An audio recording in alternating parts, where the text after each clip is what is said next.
என் உயர்வின் மேன்மையெல்லாம் என் தலையை எண்ணெயினால் அபிஷேகம் பண்ணி என் பாத்திரத்தை நிரம்பி வழிகிற பாத்திரமாய் மாற்றின உலக இரட்சகரும் அருமை மீட்பருமாகிய கர்த்தராம் இயேசு கிறிஸ்துவுக்கே உரியது, இயேசு ராஜாவுக்கே உரியது, யூத கோத்திரத்து சிங்கத்துக்கே உரியது.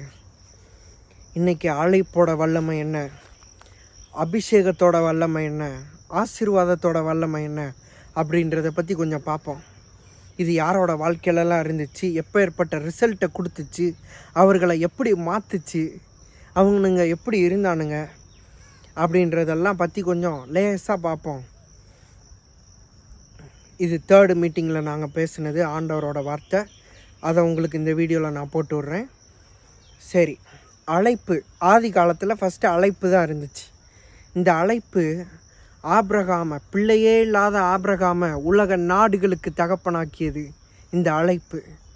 யாக்கோபை, வெறும் ஒருத்தனாக இருந்த யாக்கோபை இஸ்ரவேல் நாடாக மாற்றினது இந்த அழைப்பு. அடுத்து யோசேப்பை நாடு கடத்தி அடிமையாக விற்றா கூட உலக நாடுகளுக்கு ஆசீர்வாதமாக மாற்றியது இந்த அழைப்பு. அடுத்து சிம்சோனை வீரனாக மாற்றியது அழைப்பு. அடுத்து மோசேவை தலை சிறந்த ஊழியக்காரனாக உலகத்திலே மாற்றியது அவன் மீது இருந்த அந்த அழைப்பு. அடுத்து சாமுவேலை மிகப்பெரிய தீர்க்கதரிசியாய் மாற்றியது அவன் மேலே இருந்த அழைப்பு. சின்ன வயசுலேயே அவனை கூப்பிட்டு சாமுவேலே சாமுவேலேன்னு கூப்பிட்டு பேசுகிறார். கடவுள் அவன்கிட்ட போய் பேசுகிறார், நடக்க போகிறது என்னன்னு அவனுக்கு வெளிப்படுத்துகிறார். மிகப்பெரிய தீர்க்கதரிசி அவன் மாறிட்டான். அவன் மேலே இருந்த அழைப்பு அது.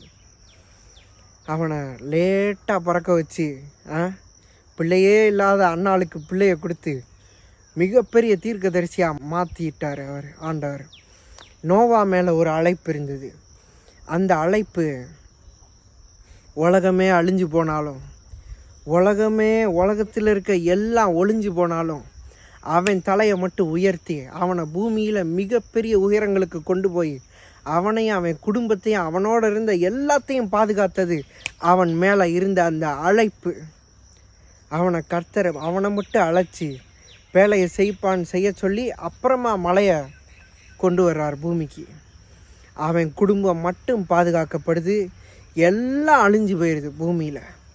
அதுதான் அழைப்போட வல்லமை.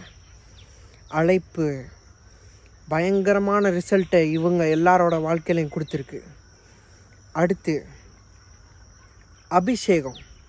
அபிஷேகத்தோட வல்லமையும் சாதாரண வல்லமை கிடையவே கிடையாது. இது தாவீது மேலே கிரியை செஞ்சது, சவுல் மேலே கிரியை செஞ்சது, சாலமோன் மேலே கிரியை செஞ்சது. கழுதையை தேடி வந்த சவுலை இஸ்ரவேல் நாட்டுக்கே ராஜாவாக மாற்றியது அவன் மீது இருந்த அபிஷேகம். தாவீது, ஆடு மேய்த்த தாவீதை அரசனாய் மாற்றினது, இஸ்ரவேல் நாட்டுக்கே அடுத்த ராஜாவாக மாற்றினது அவன் மீது இருந்த அந்த அபிஷேகம்.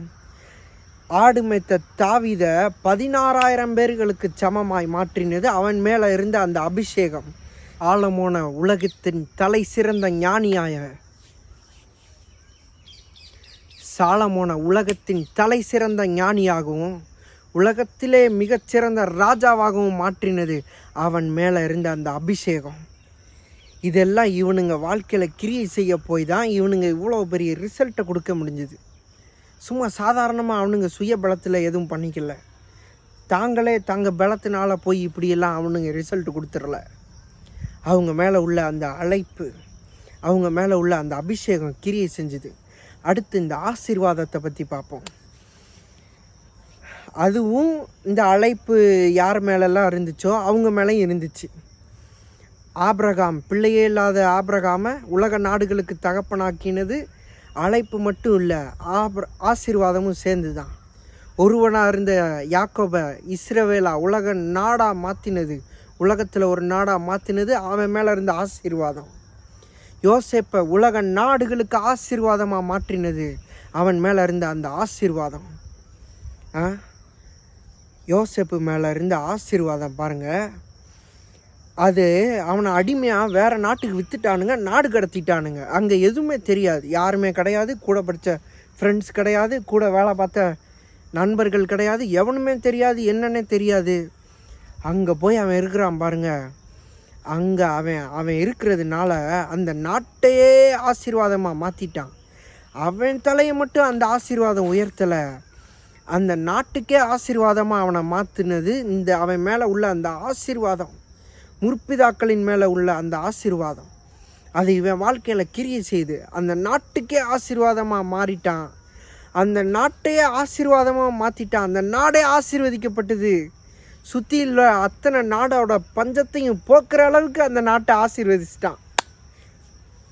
அவனை மட்டும் ஆசீர்வதித்து அவன் தலையை மட்டும் உயர்த்தலை. அபிஷேகம் ஆசீர்வாதம், அபிஷேகம் இல்லை, அழைப்பும் ஆசீர்வாதமும் அதுதான் யோசேப்பு தலையில் இருந்துச்சு.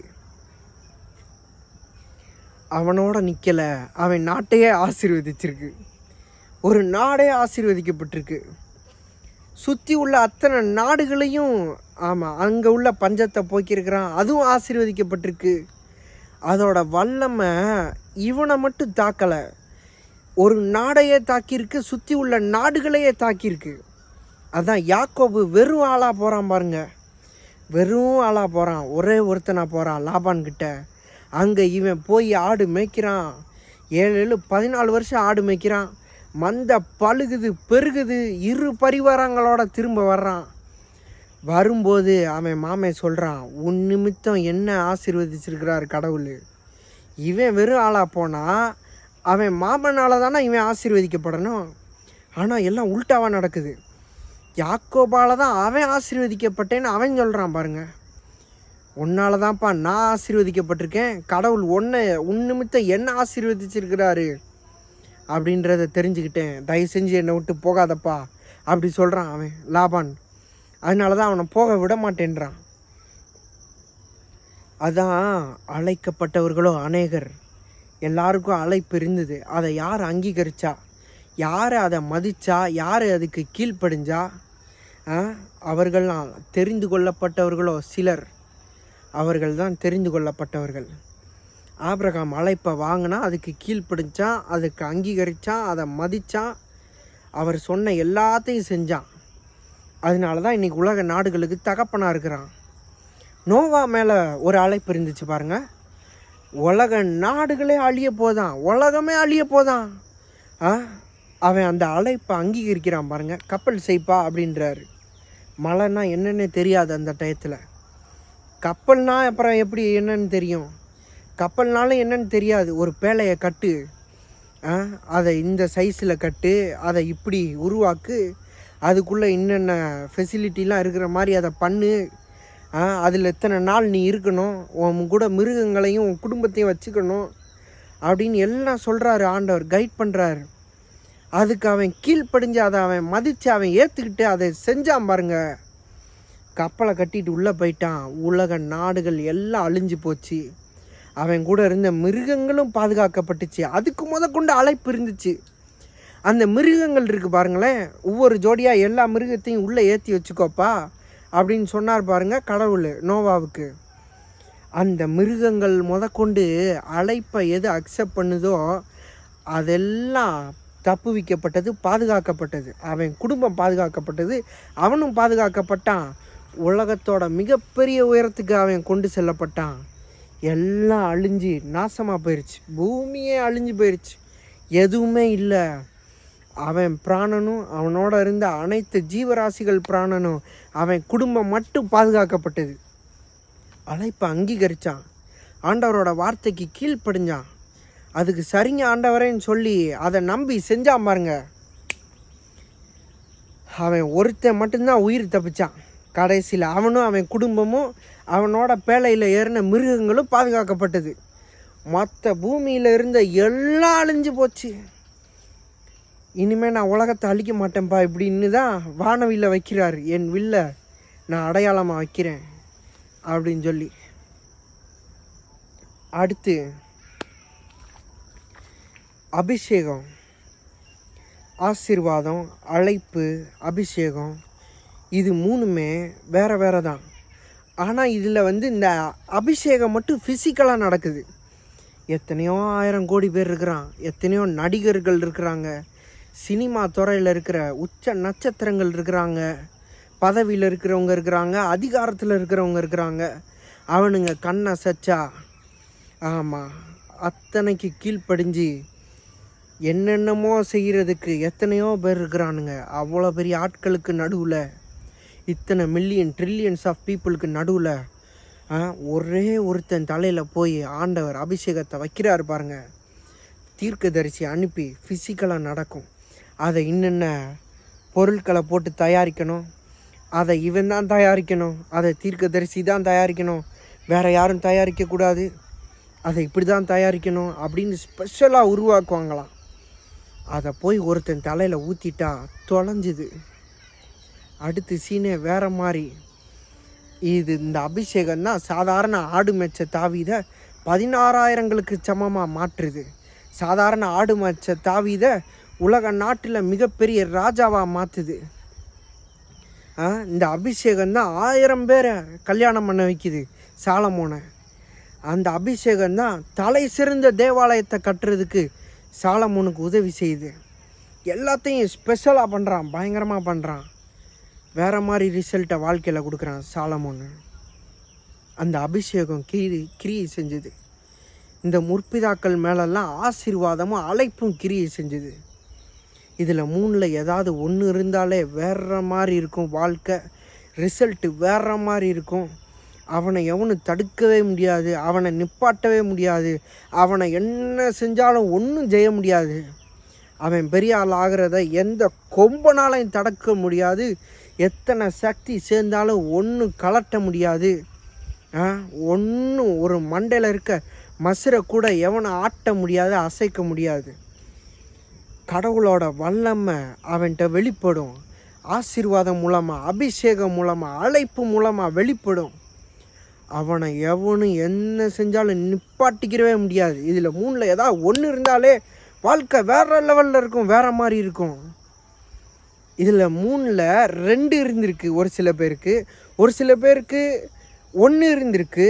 ஆனால் 3மே இருந்துதா அப்படின்றது டவுட்டு தான். 3மே எனக்கு தெரிஞ்சு ஆமாம் இருந்தால் நான் பேசுகிறேன். எனக்கு ஆண்டவர் வெளிப்படுத்தினார், நான் பேசுகிறேன். அழைப்பும் ஆசீர்வாதமும் முற்பிதாக்கள் மேலே இருக்குது. ஆபிரகாம், யாக்கோபு, யோசேப்பு, இவங்க மேலெல்லாம். சில பேர் மேலே அழைப்பு மட்டும் இருக்குது, சில பேர் மேலே ஆசீர்வாதம் மட்டும் இருக்குது, சில பேர் மேலே அபிஷேகம் மட்டும் இருக்குது. இதில் 3மே இருந்தால் ஆமாம் தொலைஞ்சானுங்க. எதுக்குறவன் எவனாக இருந்தாலும் பணம்தான், எதுவுமே செய்ய முடியாது. அவனை எதிர்த்து தாவீதை பாருங்கள், அபிஷேகத்தை வாங்கிட்டான். 16,000 பேருக்கு சமமாங்க. சாலமோன் அபிஷேகத்தை வாங்கிட்டான். பயங்கரமாக ஞானம் ஆப்ரேட் ஆக ஆரம்பிச்சிருது.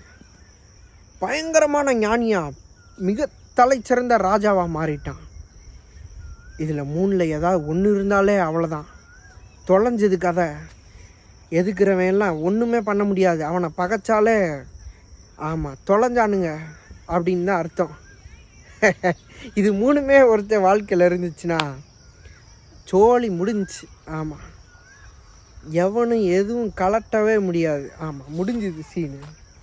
அடுத்து உங்கள் வாழ்க்கையில் ஆண்டவர் என்ன கொடுத்துருக்காரு அதை நீங்கள் பாருங்கள். உங்களுக்கு அழைப்பு வச்சுருக்காரா, அபிஷேகம் வச்சுருக்கிறாரா, ஆசீர்வாதம் வச்சுருக்கிறாரான்னு பாருங்கள். அது என்னன்னு தெரிஞ்சுக்கோங்க. உங்களுக்கு ஏதாவது இருந்தால் அதை கமெண்ட்டில் சொல்லுங்கள், கேட்போம். சரி, அடுத்து ஆசீர்வாதம். அதான் அழைக்கப்பட்டவர்களோ அநேகர், தெரிந்து கொள்ளப்பட்டவர்களோ சிலர். சில பேர் அழைப்பை அங்கீகரிக்கிறான், அவன் வாழ்க்கை வேறு மாதிரி இருக்குது. பல பேர் அழைப்பை நிராகரிக்கிறான், அவன் அட்ரஸ் இல்லாமல் போயிடுறான், இருந்ததுக்கு தடயம் இல்லாமல் போயிடுறான், அபிஷேகத்தை மதிக்க மாட்டுறான், ஆசீர்வாதத்தை மதிக்க மாட்டுறான், கடவுளை சார்ந்து வாழ மாட்டுறான், கடவுளை நம்பி வாழ மாட்டுறான், அட்ரஸ் இல்லாமல் போயிடுறான். யார் அவுட்ஸ்டாண்டிங்காக இருக்கிறது? இதை அங்கீகரித்தவனுங்க, அதை மதித்தவனுங்க, அதை நேசித்தவனுங்க, அதோட வேல்யூ என்ன, வல்லமை என்னன்னு தெரிஞ்சவனுங்க, புரிஞ்சவனுங்க. அதை மதிக்கணும் வாழ்க்கையில், அதை கனம் பண்ணணும். எத்தனை 1000 கோடி பேர் இருக்கிறானுங்க, அவனுங்க தலையில் போய் அபிஷேகத்தை வைக்கலாம். தாவீது, ஆடு மேய்ச்ச தாவீது தலையில் போய் வைக்கிறாராம். எத்தனை பேர் அவனை விட அப்பனுங்க சுப்பனுங்கள்லாம் இருக்கிறானுங்க. ஆனாலும் அவன் தான் வேணுமா? எத்தனை 1000 பேர் இருக்கானுங்க, ஏன் ஆபிரகாமை ஆண்டவர் அழைக்கிறார்? ஆதாம் தானே உலக நாடுகளுக்கு தகப்பனாக இருந்திருக்கணும். ஏன் நம்ம ஆபிரகாம்னு சொல்கிறோம் உலக நாடுகளுக்கு தகப்பனை அப்படின்னு? அதுதாங்க அழைப்பு, அதுதான் அழைப்பு. சரி, அடுத்த ஆசீர்வாதம். இது எங்கேருந்து வருது? எனக்கு ஒரு ப்ரமோஷன் வேணும், எனக்கு ஒரு லோன் சேங்ஷன் ஆச்சுன்னா நான் அமோகமாக வந்துடுவேன், எனக்கு ஒரு உயர்வு கிடச்சிதுன்னா நான் வேறு மாதிரி வாழ்க்கையில் ரிசல்ட் கொடுத்துருவேன், இன்றைக்கி ஓகோன்னு கொடி கட்டி பறந்துக்கிட்டு இருப்பேன், எனக்கு ஒரு உயர்வு வரணும், ஒரு வெற்றி கிடைக்கணும், எனக்கு ஒரு மேன்மை கிடைக்கணும், எனக்கு ஒரு கதவு திறக்கணும், எனக்கு ஒரு ஆசீர்வாதம் வரணும், எனக்கு இந்த காரியம் நடக்கணும், எனக்கு அந்த காரியம் நடக்கணும், எனக்கு அவன் ஒரு கையெழுத்து போடணும், எனக்கு இவன் எஸ் சொல்லணும், எனக்கு அந்த பதவி கிடைக்கணும், எனக்கு இந்த போஸ்டிங் கிடைக்கணும், எனக்கு இந்த வேலை கிடைக்கணும். இப்படி எல்லாம் நம்ம உட்காந்துக்கிட்டு இருக்கிறோம்ல.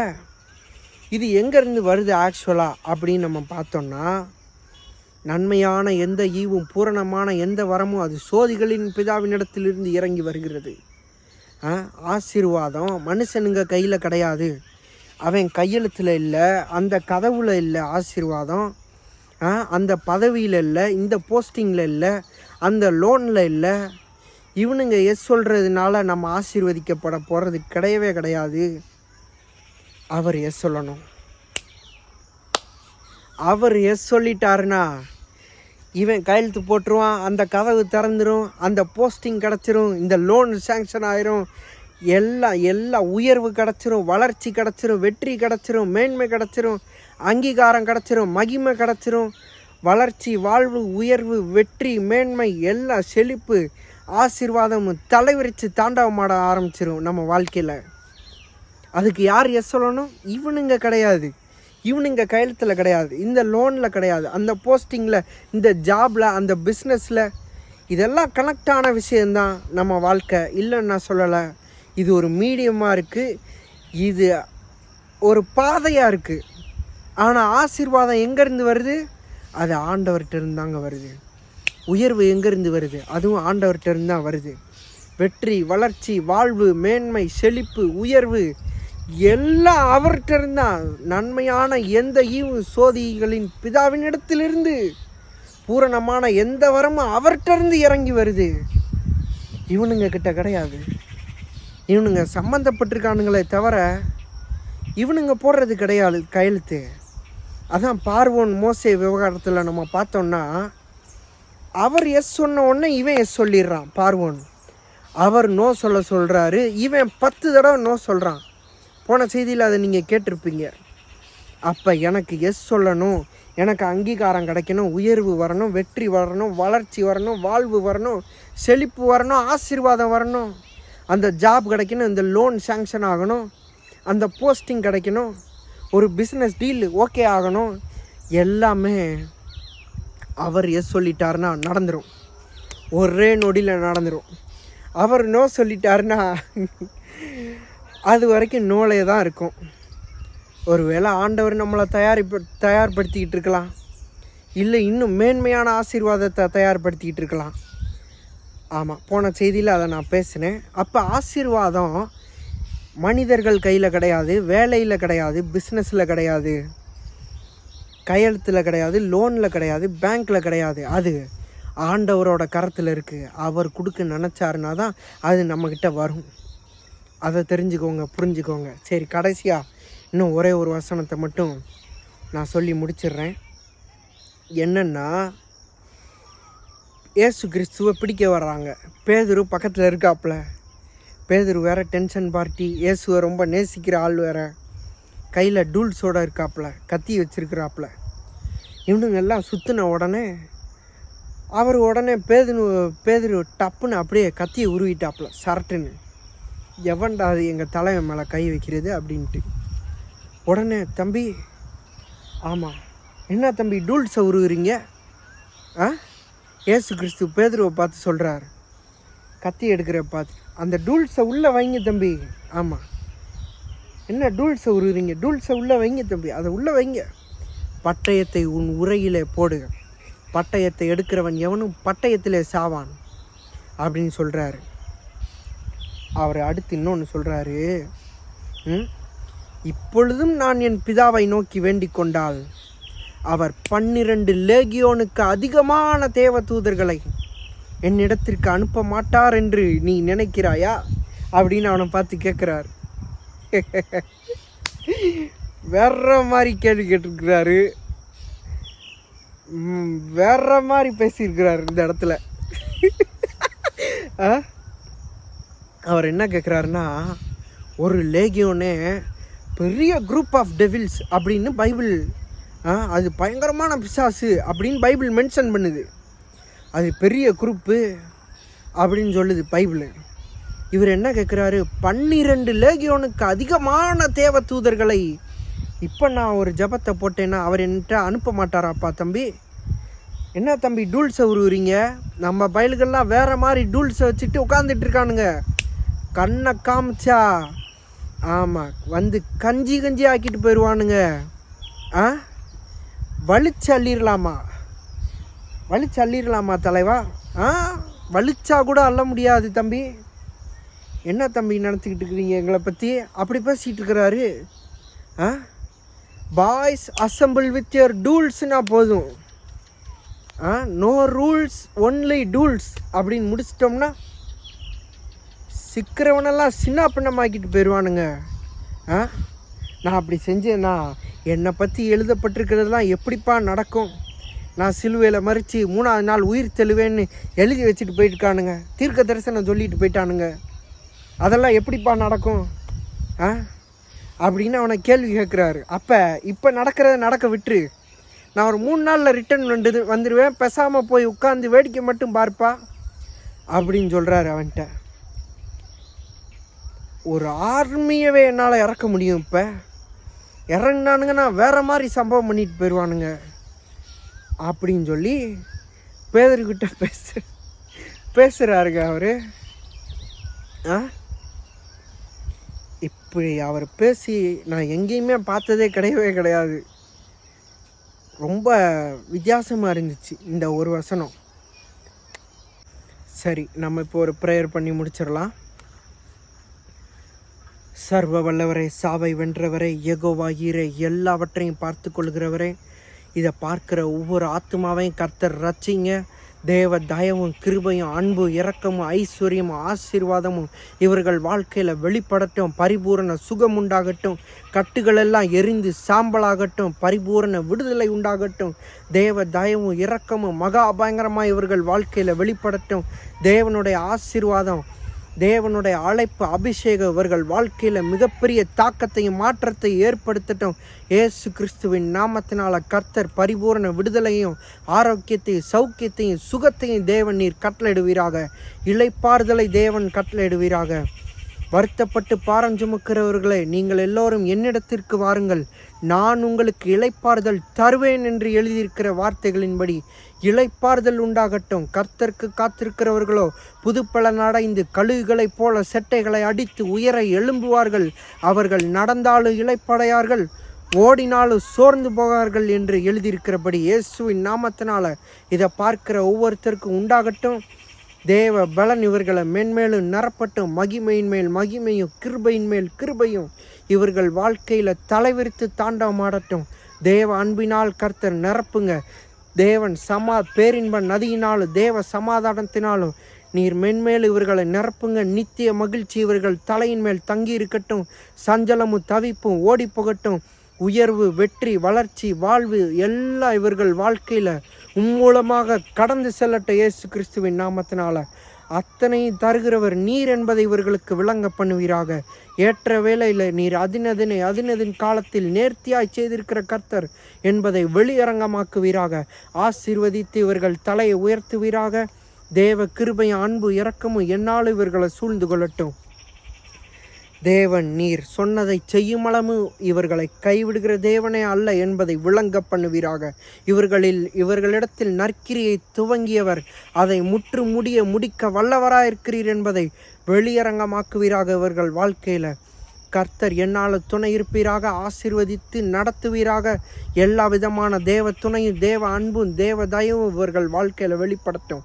வானத்து சகல சர்வ சேனைகள் இன்றும் என்றும் என்றென்றும் இவர்களை இறங்கி காத்து கொள்ளட்டும், பாதுகாத்து கொள்ளட்டும். கண்மணி போல கர்த்தர் காத்து கொள்வீராக. தேவன் தமது பார்வைக்கு நலமானதை செய்தருளுவீராக. உங்கள் கரத்தில் அத்தனை ஆத்துமாக்களை தாழ்த்தி ஒப்பு கொடுக்கிறோம்.